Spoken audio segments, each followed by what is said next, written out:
Going into neonatal care with your baby is often an unexpected experience. There might be a small percentage of parents that know in advance that their baby will be born prematurely or that they will need extra medical support, but for most people, the NICU journey is something that they didn't anticipate. One of the most common things that parents tell me is, why did no one tell me? So I wanted to share some things that you might need to know about neonatal care. Did you know that 1 in 7 babies will need some level of neonatal care after birth? Of those, about 60% are full-term babies, and 1 in 13 babies is born prematurely.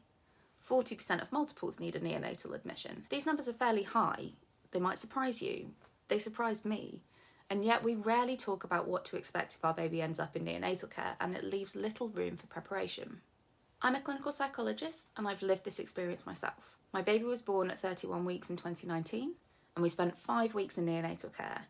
I had very little preparation about what to expect, and when we came out, I struggled to find people talking about the emotional toll of NICU stays.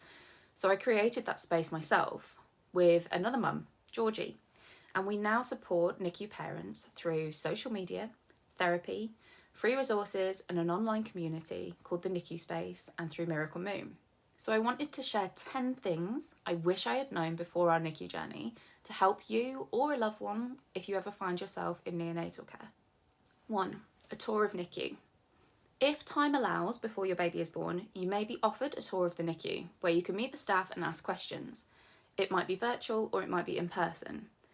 It's important to know what level of care your hospital offers, as some babies may need to be transferred for specialised treatment depending on their condition. 2. Why might your baby need neonatal care? Premature birth isn't the only reason that babies need NICU support. Full-term babies often need care for things like jaundice, breathing difficulties or infections. Babies may need help with stabilising, feeding or breathing. Neonatal stays can range from hours to days to weeks, depending on the level of support and medical care that your baby needs. 3. Can I hold my baby? Skin-to-skin contact is encouraged wherever possible, and it's got so many benefits for you and your baby, and this is something that the World Health Organization and other organisations are trying to support and advocate for. But depending on your baby's condition and the staff who work in the hospital, you may not be able to hold them immediately. Don't be afraid to ask the staff when you'll be able to do skin-to-skin or kangaroo care. If your baby isn't stable enough to hold, you can still bond through containment holding, placing your hands gently on your baby's body. 4. What does medical care look like? Your baby will have around-the-clock monitoring.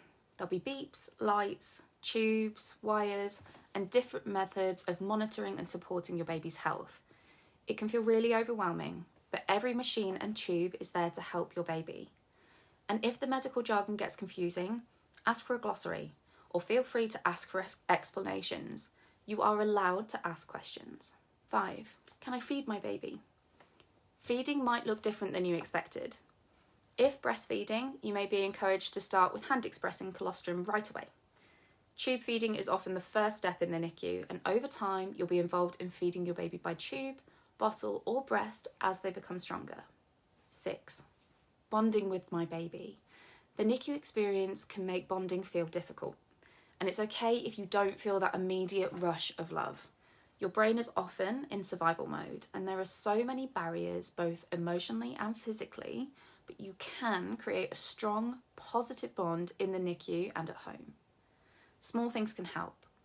Skin-to-skin or containment holding, talking, reading or singing to your baby, having scent cloths where you swap pieces of fabric to carry each other's scent, being involved in ward round, and even seemingly smaller things that hugely impact how it is in terms of bonding. So watching them or thinking about them when you're not with them, those even tiny things can make a big difference in connecting with your baby.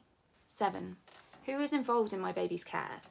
Your baby will be cared for by a team, including doctors, nurses, lactation consultants, and other specialists. As the parent, you are the most important part of this team, and it's encouraged that you're involved in daily ward rounds and discussions about your baby's care. It's okay to ask for time to process information before making decisions. 8. Leaving your baby.